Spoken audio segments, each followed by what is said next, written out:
Once again, we'll keep the talks to about a half hour, and I will manage the questions afterwards, so grab my attention for the question. Well, let's get right to it, because we're already a little bit of a late start, so we'll get right to it. It doesn't count, right? But no, it does not count. We have till 4:30, so we're just fine. So our first speaker will be Edwin Bryant from Rutgers University, and his talk is entitled Ishvara in Patanjali's Yoga Sutra.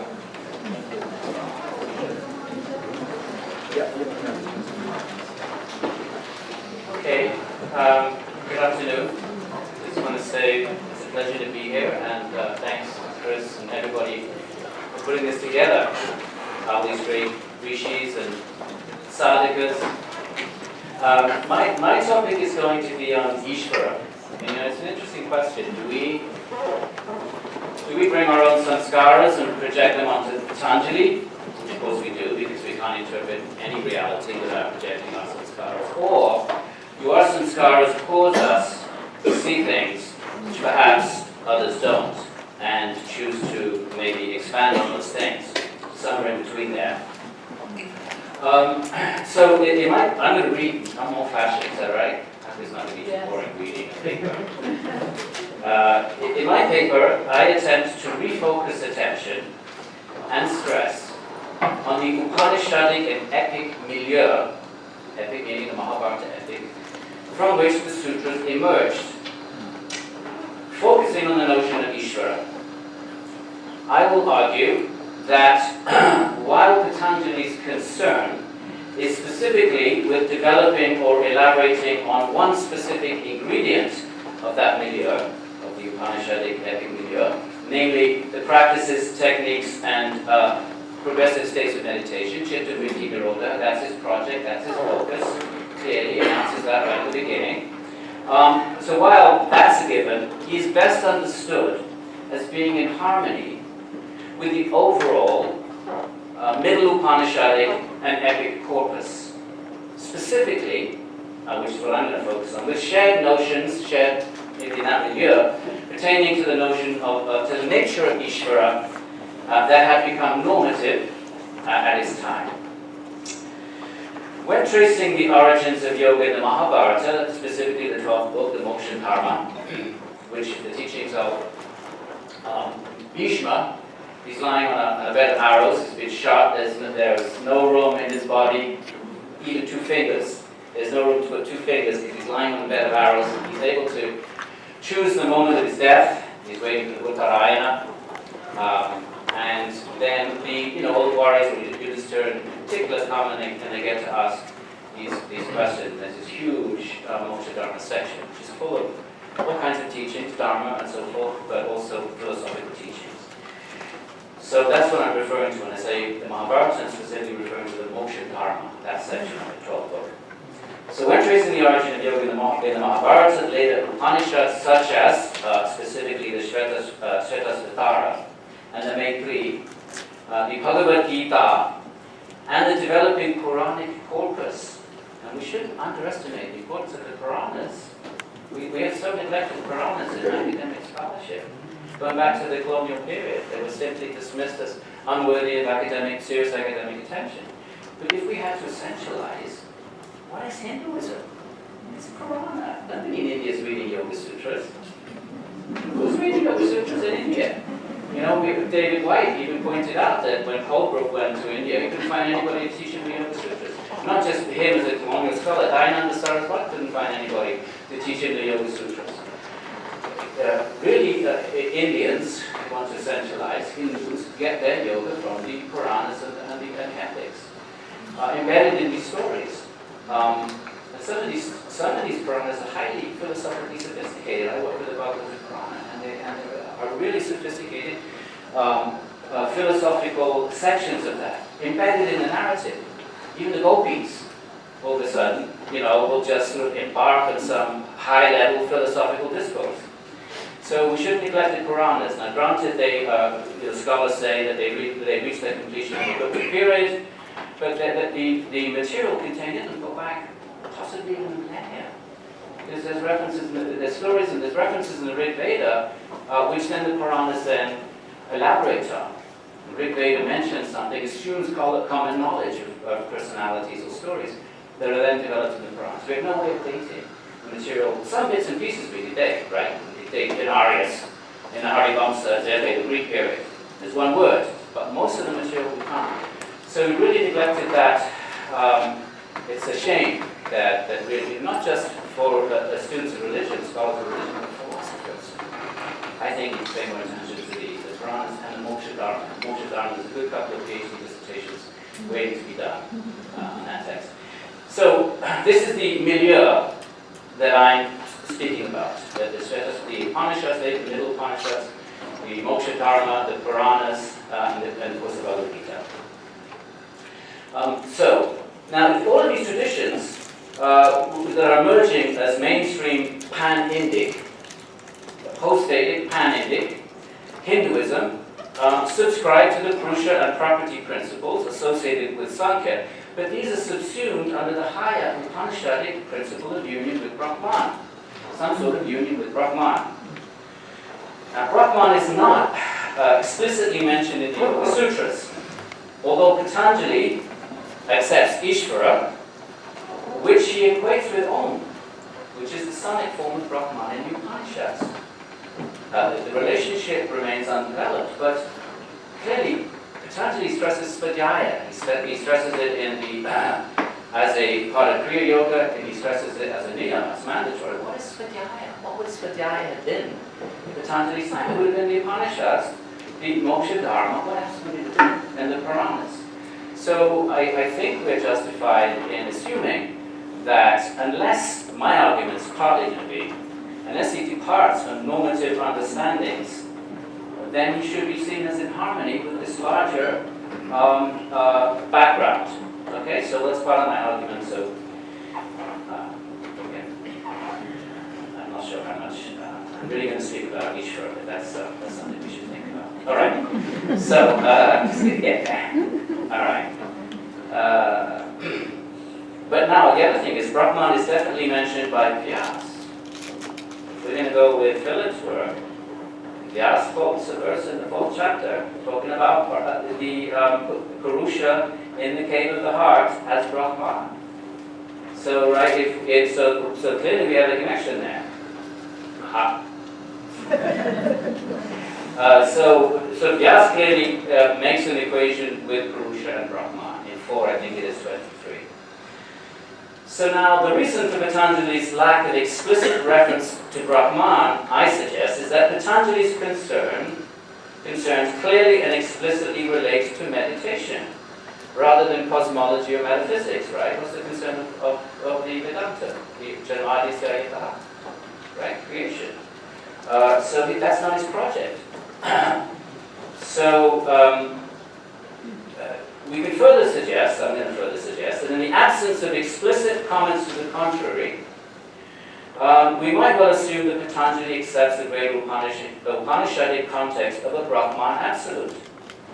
And for that matter, the Upanishadic goal of Purusha's unity of some sort, let's not rush into Advaita Vedanta here, of some sort, many types of Vedas floating around, with Brahman, some sort of union as the ultimate goal. At his time of writing, yogic method had yet to be systematized. I think that Patanjali is a systematizer. Anushasana, he's an Anushastri. He's basically systematizing pre-existing strands, which we see in the Upanishads and the Moksha Dharma. Wherever the term yoga is used typically in connection with dhyana. Typically there's maybe some reference to yama niyama and pranayama. And the yogis are those who do that. These are the forest dwellers. This is the yoga that we find in the Bhagavad Gita, that Krishna is advising Arjuna not to perform.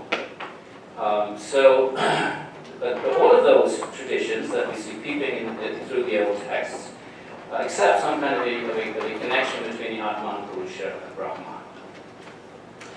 And likewise, Ishvara remains underdeveloped in Patanjali, not because Patanjali conceived of him as differently from the earlier texts, but precisely because he accepted the common denominator of the theisms in his day and age, and that's going to be,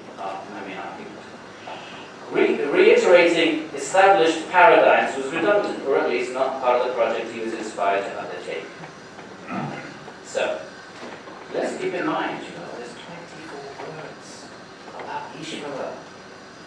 should be really wary of just considering those in some kind of isolated bubble, as if they're immune from the larger context of the Ishvara traditions at the time. 25 words. 1,200 words in the whole Sutras. Do you know what that is? 1,200 words is, you give your students a final paper. 1,200 words that'd be an ecstasy. Right? 2 pages, double spaced, 12 font. It's like a freebie. So we have to be very careful of making assumptions about things Patanjali doesn't mention. And I'm going to say perhaps we should consider accepting that that very fact that he doesn't mention certain things means he accepts a certain status quo. Now there can be no doubt that there were schools of Sankhya that were non-theistic. The main Purva Paksha, if you study the Vedanta Sutra, it seems to be primarily Sankhya, both in the first Adhyaya and the second Adhyaya. So Badarayana seems quite preoccupied with the suggestion that Brahman, according to certain Sankhya traditions, is not the source of all reality. And he makes a passing comment about yoga here. Something like, you know, I don't know, Atha Yogena or something, which is interesting. Because and I just thought of this yesterday, in fact, I was sitting behind you. And we tend to think that it's Shankara, I think, that it's the first formal division of yoga and Sankhya into 2 different schools.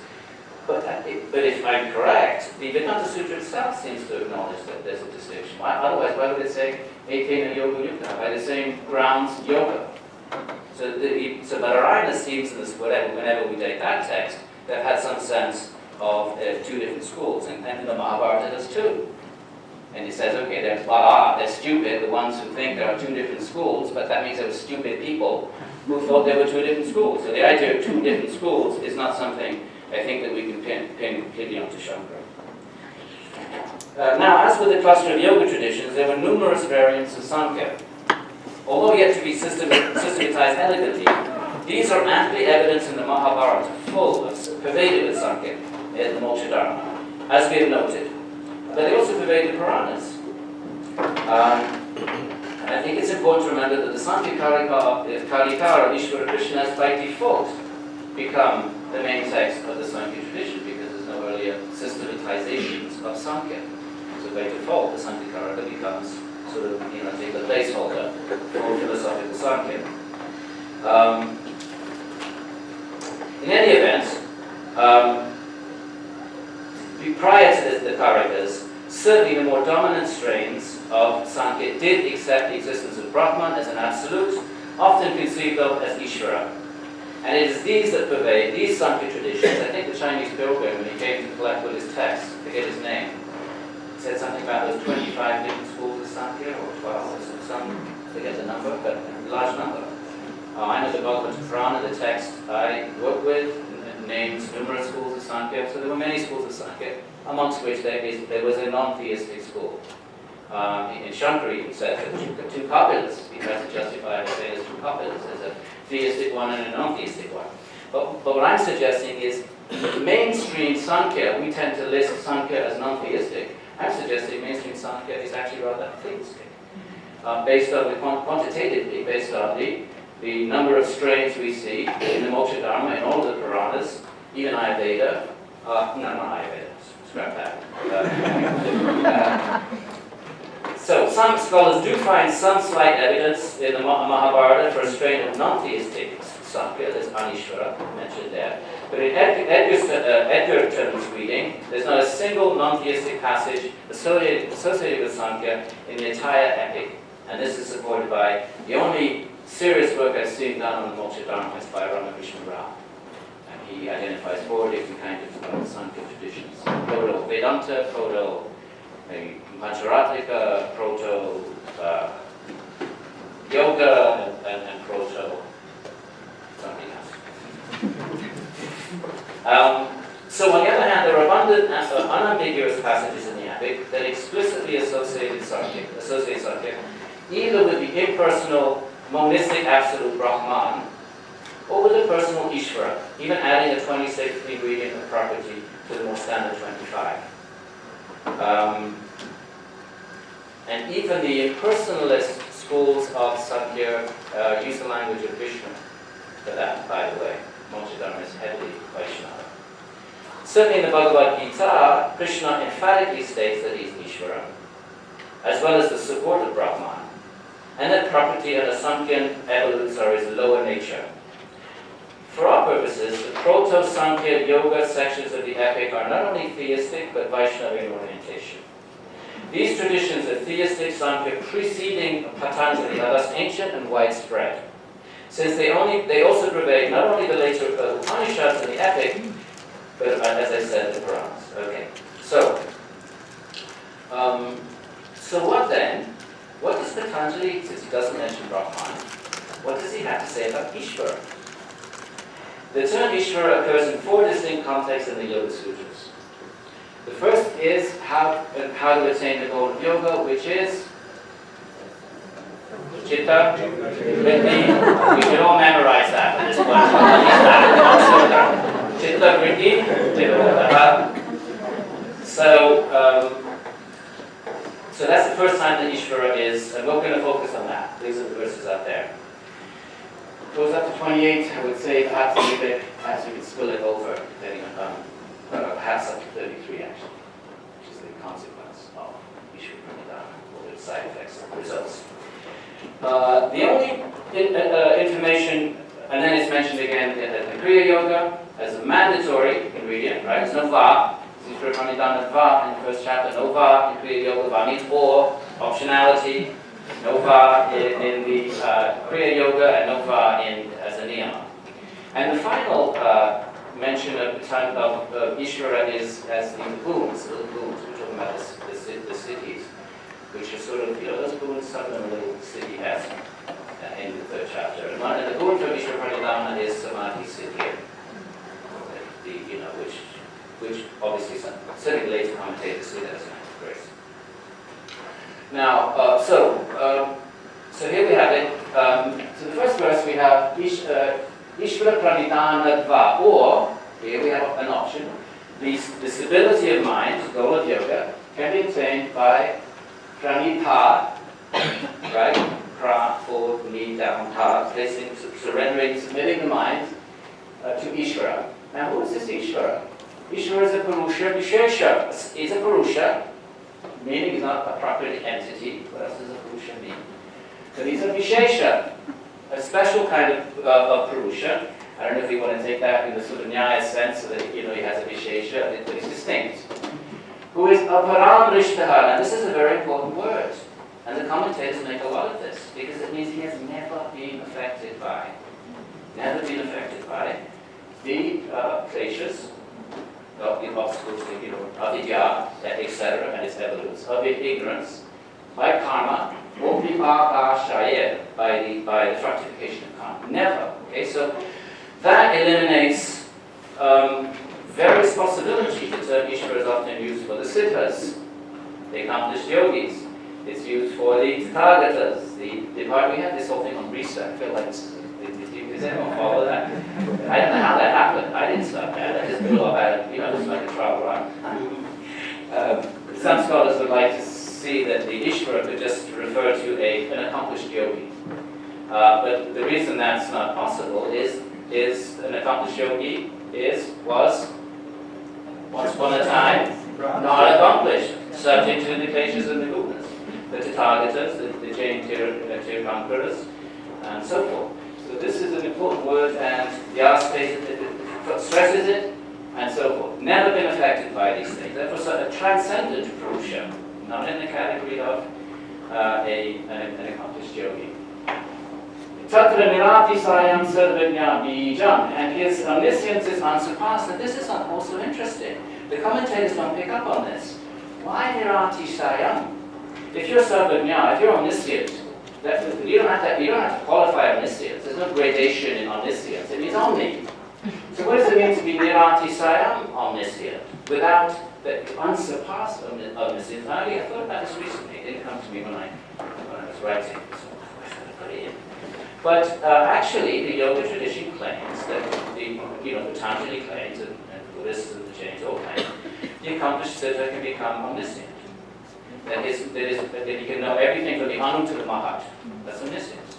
There's at least 2 or 3 verses in the 4th chapter and elsewhere in the Yoga Sutras which say that the accomplished yogi, the awareness can spread, right? What is it that delimits awareness? It's the asmita, right? So as the asmita changes from the asmita of an ant, right? So consciousness of mind pervades, is aware of the ant, and then the ant dies, becomes an elephant. So that sphere of awareness and chitta expands. So what's to stop it not expanding continually? What's to stop it? It's just the asmita.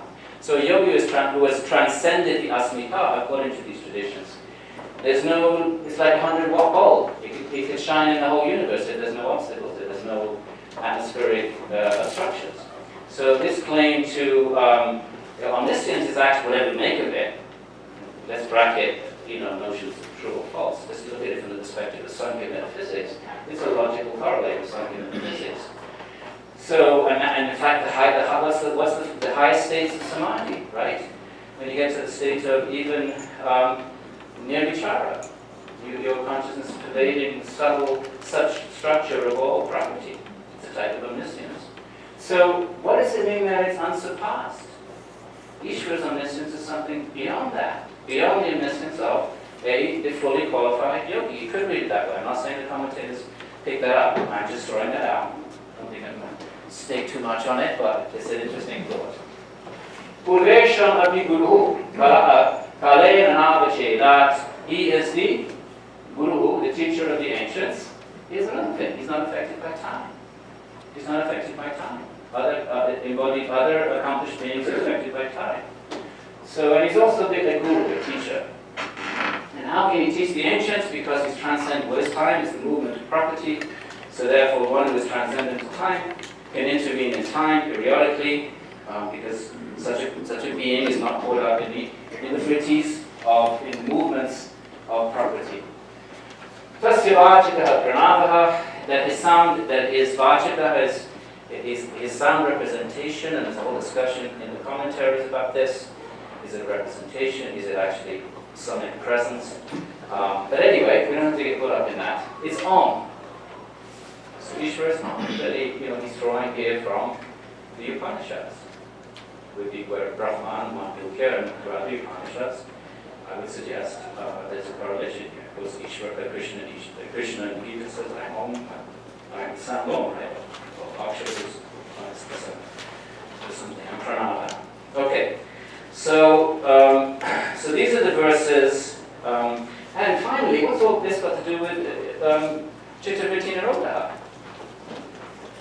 What this verse tells us, tas japas tadartha bhavanam. I think the whole point of Chitta-vritti Nirodha, you have to still the mind. So what's Ishvara got to do with stilling the mind? Well, Ishvara is a potential alambana. Right? Patanjali goes on to list the 6 alambanas, and he says, yatha abhimatha, he gives up. Anything you want. So it's a support for the mind. How is Ishvara a support for the mind? If it's a Purusha, right? The mind can't focus on that which is subtle within itself. Well, it focuses on the sound Om. So how do you attain Chitta-vritti Nirodha with this option? You put japa tadartha bhavana. You do the japa of that sound. And that's how the mind is still. And then he has a couple more verses, and then he goes on and lists the other alambanas, such as the prana and so on and so forth. So, so finally then, he also bestows liberation. So these then are the gleanings that can be extracted from Patanjali's characteristically frugal sutras. Ishvara is also a Purusha, but special insofar as he has never been subject to samsara. He is an eternal transcendent being, because that's what a Purusha is. Since he is untouched by time, Kalena analogy, that he's untouched by time, and hence he could teach the ancients. And this quality also perhaps suggests that Ishvara is interested in the well-being of the world, as the sort of guru is. Guru is one who imparts spiritual knowledge, actually. Well, okay, any kind of knowledge. So this suggests some kind of an interest in the affairs of the world. And finally, again, that all of this culminates in that he then can bestow, Ishvara can bestow samadhi. Okay, now I'm going to just move into a slightly more controversial set of considerations. Now, it is generally held that Patanjali's Ishvara is not a creator sort of God. This likely stems from the fact that Sankhya is criticizing Vedanta considering creation to evolve from inanimate pratana, rather than the conscious Brahman. And there's a side comment made as I mentioned about yoga. But Badarayana could not be referring to Patanjali because Patanjali Sutras are written after the Vedanta Sutras. So with that comment about yoga, that be referring to Patanjali. In point of fact, there is nothing in Patanjali himself to indicate how he envisioned the relationship of Ishvara with the creation of the world. Argumentum excellential is not the strongest type of evidence. Try putting that in a Nyaya syllogism. Try doing that, right? Patanjali's Ishvara is not a creator because Patanjali does not mention him to be so. You get thrown out of logic school these days. You call Gautama Muni would have a heart attack. You throw you out the Nyaya Gurukula. That's just, that is, clearly that's a very weak argument. So, Patanjali is not talking about creation. That was the business of the Vedanta tradition, and they indicate that right at the beginning, Janmadhyasya at the heart.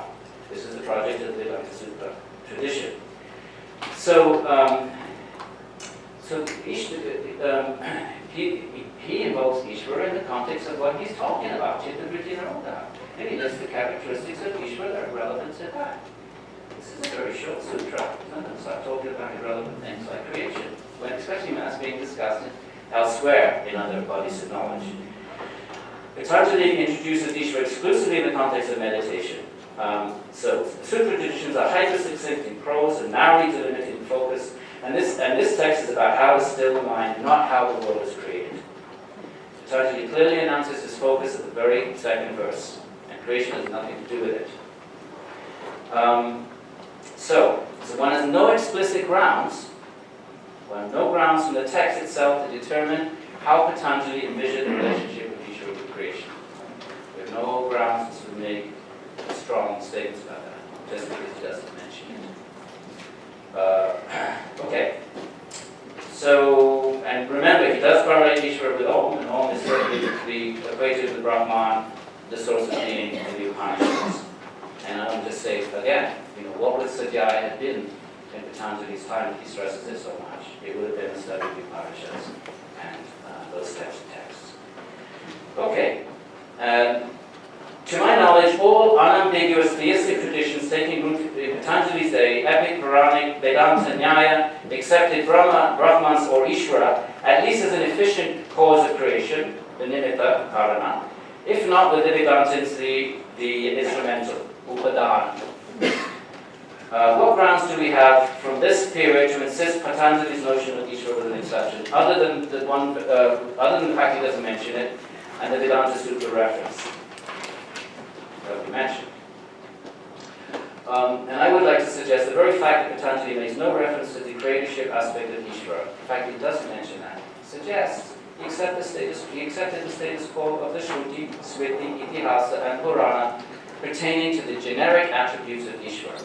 Okay, Ishvara meant creator. In philosophical argumentation, you had Ishvaravadins and mere Ishvaravadins, right? You had those that argued for Ishvara, those that argued against Ishvara. But everybody understood what the word Ishvara meant. It meant creator. And so the arguments revolved around that, right? How can someone create? If there's a creator, how can that person be eternal? Because creation needs change, and therefore the creator will change. And so these were the arguments were philosophical. But nobody debated the meaning of the term Ishvara. It meant to create a God in philosophical discourse. Okay, you had Ishvaravadins and Nirishvaravadins, and even the term Anirishvara, and not just after the time. You need to use it the same way. Anishvara, he's referring to the demoniac, the Asura Bhav, in whatever chapter that is, 13, correct? 13. Asura, David, is it 13? You're the part, is it? No. Did you keep it out? Can we still go further than this? Is Patanjali's Ishvara a personal God with characteristics? If he's the teacher of the ancients, the bestower of liberation, and omniscient, then he must have some sort of personality, even if we go with Vachaspati, that accepts a form of pure Sat for 5 minutes. I'm just getting to like controversial things. The general time. Okay. One need only consider the Gita where Krishna as Ishvara unambiguously claims to be every one of these things. The creators, okay, now I'm going to skip because we're running out of time. Every characteristic Patanjali makes about Ishvara might just as well have been plucked out of the Gita. In the Gita, Krishna claims to be a special sort of Purusha, Uttamam Purushas Panyam, beyond karma and klesha, unsurpassed omniscience, the teacher of the ancients, right? Dharma Sanstapanaptaya, Sambhavani Yuge Yuge, the teacher of the ancients. The sound Om, the remover of obstacles, right? Remover of the kleshas, which is partly what Ishvara does. There is thus perfect compatibility and quality between Patanjali's unnamed Ishvara and Krishna as depicted in the Gita. Similarly, with the attributes assigned to Narayana, Vishnu, the Narayaniya portion of the Moksha Dharma. Same thing. All of these characteristics associated with Narayana, Vishnu, the Moksha Dharma. Every single one of them. Take all the boxes. Likewise in the Shvetashvatara, almost all of them. With Rudra, Shiva. The same thing, right? He was the teacher of Kapila, right? The ancients. He's the son of Om, omniscient, right there in the Shvetashvatara. And the order of liberation. And the Shvetashvatara is especially important because it's in the context of the Sankhya, sort of one of the earliest expressions of Sankhya that we have. So the Gita, by most dating estimates, the 12th book of the Moksha Dharma and the Shvetashvatara had long preceded Patanjali, as had many of the Ishvara-pervaded theologies of the Puranas, even if they were still being organized. I know they didn't get, scholars say they didn't reach their final form to the book of period, that's fine. But the narratives are being handed down throughout the centuries. There is no evidence that Patanjali's rendition of Ishvara is a departure from such specific theistic orientations. Indeed, the question must be raised, what alternatives were there at the time, other than Ishvara, other than Shiva, Vishnu, or Krishna? An entity with, again, never been affected by the kleshas and karma. They were one of the alternatives were there. In the textual sources, we have to find an answer from the textual sources.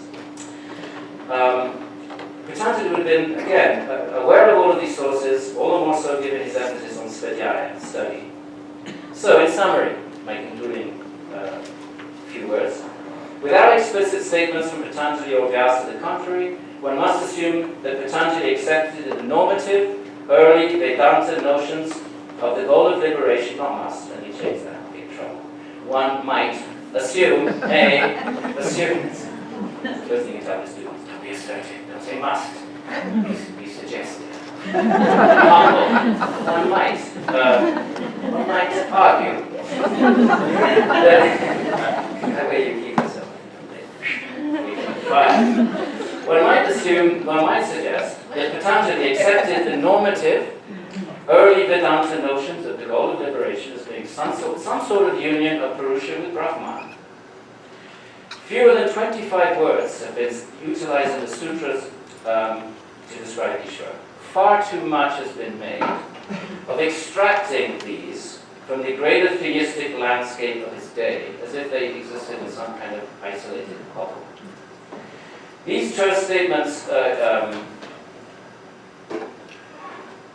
earlier scholars went so far, academic scholars, to consider the entire Ishvara element as a later interpolation, because they didn't like it, right? In the hope, we suspect, of trying to preserve our rational core to Patanjali, stemming from discomfort with these vivid Ishvara theologies. That's a psychological issue, nothing to do with the text, the history of theism in India and text criticism. So, even with the more careful attention of later scholars who recognize that the Ishvara element is inherent to the text, one senses an aversion to pursuing the implications of this. In Patanjali's day and age, and subsequently for that matter, there were no other serious candidates for any type of Ishvara theism other than the Narayana, Vishnu, and Shiva traditions. Vishnu and Shiva had long risen to prominence centuries before Patanjali, and their worship was widespread across the subcontinent by the beginning of the Gothic era. We have no grounds to insist that Patanjali's Ishvara be distinct from such theistic expressions. On the contrary, we stress that in our view, Patanjali's reference to Ishvara cannot be excised from the context of his time, and thus we go so far as to propose that, given the theistic options of the Indian subcontinent in the 2nd to 3rd century BCE, Patanjali could only have envisioned Ishvara as either Vishnu or Shiva. Thank you.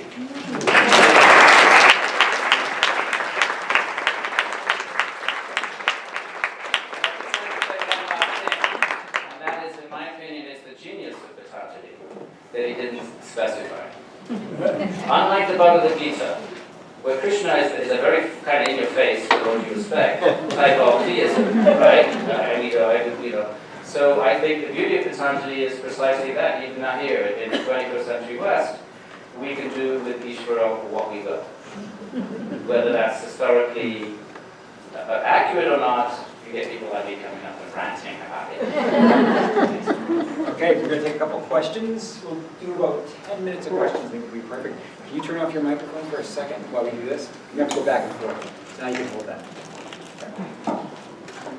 Okay, just one quick comment and then a question. The quick comment is, surely Ramanuja and his folk... Yeah, keep that off. Turn it off. Yeah, turn it off. They speak. Yeah, turn it off when they speak. Oh, I see. Yeah. Okay. Keep it off. Okay. Go ahead. Surely Ramana and his folk, and Shankara and his folk, debated about the meaning of Isha.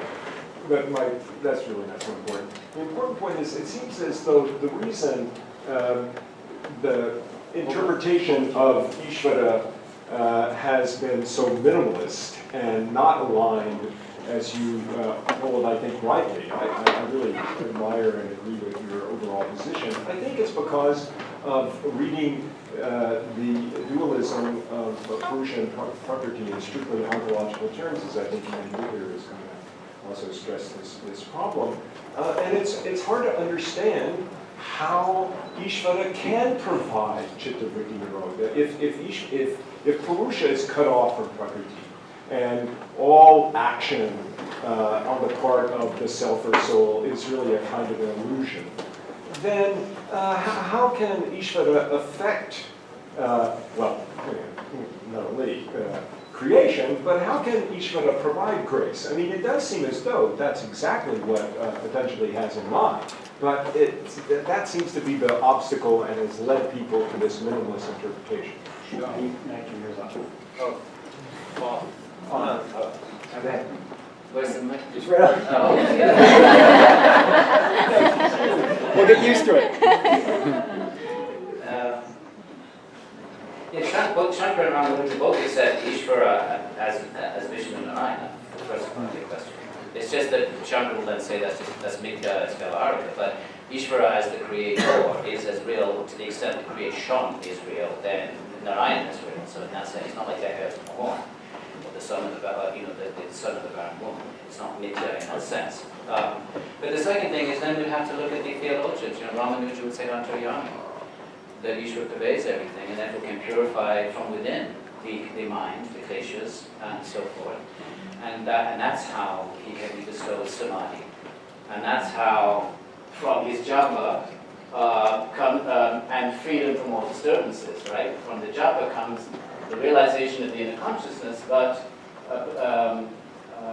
where are we? Antaraya abhavascha, and the removal of the antarayas. But how is that possible if Purusha and Prakriti are separate ontologically? Well, the purification is in the mind. In other words, it's the property that has to be, the chitta has to be purified so that it can nirodha. It's not being nirodha because the kleshas are activating the vrittis. So you have to remove the kleshas, that's the whole Kriya Yoga. And he even says in 2.11 that it's from, the vrittis come from the kleshas. So the kleshas have to be removed. Then the mind stands a chance of nirodha in, and then then, right? Hana. Tat kevala drishyahe. That's so Ramanuja would answer that Ishvara then purifies, or any tradition would say that. I'm sure your text would say something like that. But Ramanuja doesn't have a separation between Purusha and Pradhana the way the Yoga Sutra has been interpreted along Sankhya lines. Well, we don't know that, though. We're projecting a lot of stuff that we don't know really from Patanjali. You know, there's nothing in Patanjali that couldn't be accommodated in the Ramanujan metaphysics. For example, I think it could also be accommodated in other metaphysics too. But you know, Ramanuja is still there's definitely a Vishishta. There's still, I mean, the Sharira is definitely, it's a Dvaita, but it's definitely distinct. Is that a lot of it's just semantic, a certain amount of semantics there, and posturing vis-a-vis Shankara, I think. Anyway. Go no, so you got 2 minutes off. Oh. You got it. If you hold the microphone like this, It won't do that just thing. You hold it thank you. horizontal. Thank you, Edwin, for bringing really important issue, Ishvara, and particularly reading the text itself. It's just a job of trying to read on our own. Our reading may differ. So I agree with you that we have to completely read the text in its own context if we want to make some textual decision. And yes, I mean, evidently there is Ishvara, so no argument over there. It's just that is this Ishvara responsible for, if we put like contemporary term, intelligent design? And I mean, anything we are speaking, of course, has a broader consequence, and I'm still hesitant to follow that line. Because in which context Ishvara is coming here? In the previous page you have Abhyasa Vairagya Bhyam Tan Nirodha. Among all the Sutrakaras, they give their opinion or whatever is the main opinion right in front, and then all the alternatives come afterward, and all the bars are kind of a subordinate or less significant. So Ishvara Pranidhanadva, I'm not done yet. So Ishvara Pranidhana can also work. I mean, if you are not good enough to do Abhyasa and Vairagya, then you can do Ishvara Pranidhana.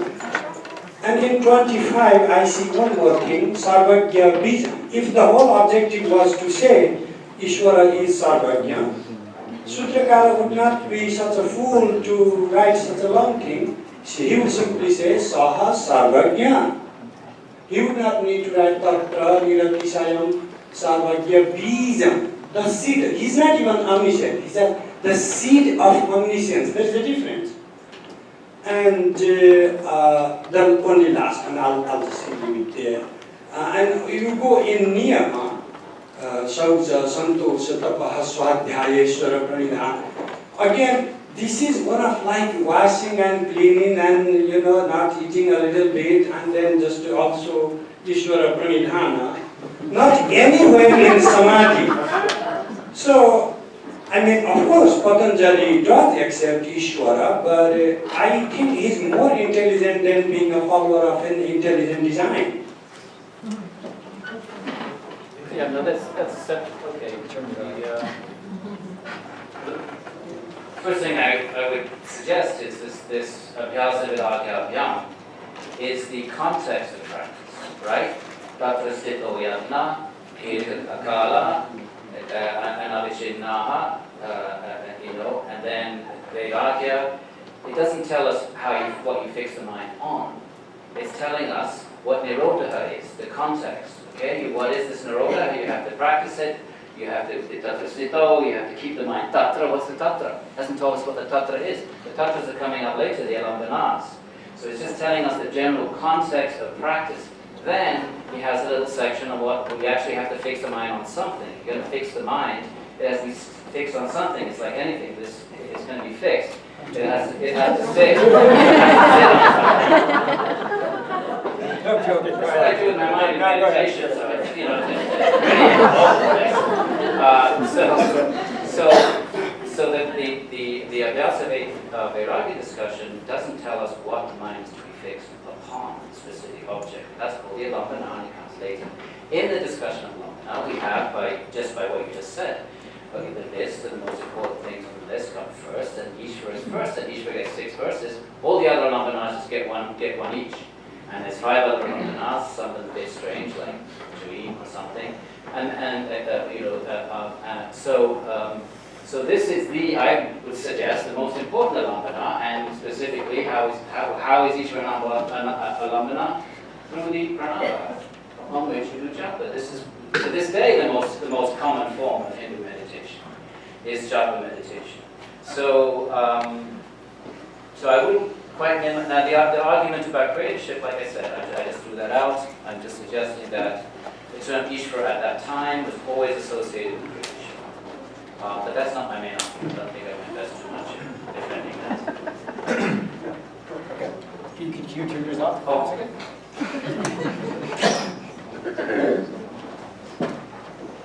Thank you so much for bringing our attention to the Sankhya Yoga in the Mahabharata. About time, if somebody can mention, that there are hundreds of verses when you read the Moksha Dharma Parva on the Sankhya Yoga. And so I was wondering, then other scholars have they picked up on it or did not? And so my 2 questions. The first one is that you mentioned Ramakrishna Rao's work on Moksha Dharma Parva. Do you know any other scholars that we can look at? And the second one is that you mentioned, of course, the Mahabharata is the Vaishnava text. But the Moksha Dharma Parva, when Krishna sings a hymn to the Shiva, I mean, this huge hymn, over 200-300 verses long. What do you think about that, where the Shiva is the highest god? I think that's awesome. I think that's one of the awesome things about Hinduism, is that Shiva is a Leela going on between Shiva and Vishnu, and I just think it's beautiful. It's much more emphasized in the Harivamsa. This interplay between Krishna and Shiva, and in some parts of the Harivamsa, that Krishna is supreme, and others is Shiva, and then they're glorifying each other. That's just a feature of the Bhakti traditions. And so what I think about that, I think it's cool. But in terms of the Moksha Dharma, yeah, we could have a dozen dissertations right there. I don't know why it's been neglected. I don't know anybody else is working on it. There should be people working on it. That's proto-yoga. What do we have in the Shvetasvatara? We've got 8 lines. What do we have in the Karpa? We have 12 lines. In the Moksha Dharma, we have hundreds and hundreds of descriptions and passages. If we want to look at the origins of yoga, why are we quoting the Shvetasvatara, sitting next to the stream and not moving too much? That's what it says, like feces, right? That's the way, that's the Upanishadic way of saying you don't eat too much. Why should we looking at the Moksha Dharma? So I think, there's plenty of work there for very exciting PhD dissertations. I don't know if there's any students in this room, but I would grab it. That's fertile terrain. Students. You gotta do our Yeah. Yes, thank you very much. I would like to come back to the question that Stephen raised, namely, how is it possible that Ishvara produces the Yoga Chitta Pratini Yoga? How does it come to be? And I think in principle your answer was quite correct by pointing to Yoga Sutra 128, which I would suggest a little bit modified translation, because you translated its repetition and the contemplation of the meaning. Yeah. So if you take bhavana as a substantive verb noun and not connect these 2 parts by conjunct end, then you come along with the translation meaning its repetition leads to the production of its meaning. So that means by mantra repetition, the meaning of the mantra, of Om, becomes apparent to the yogi. And the meaning, the referent of the japas, of the pranava, is Ishvara. So a picture of Ishvara arises by means of mantra meditation. And that leads to the result, which is mentioned, as you also told, in 129. And this is Pratyak Chetana Adhigama, that is a realization of inner consciousness. And this is explained in the Bhashya as Purusha Darshana, Sva Purusha Darshana. So the yogi realizes his own Purusha, he sees, he perceives his own Purusha.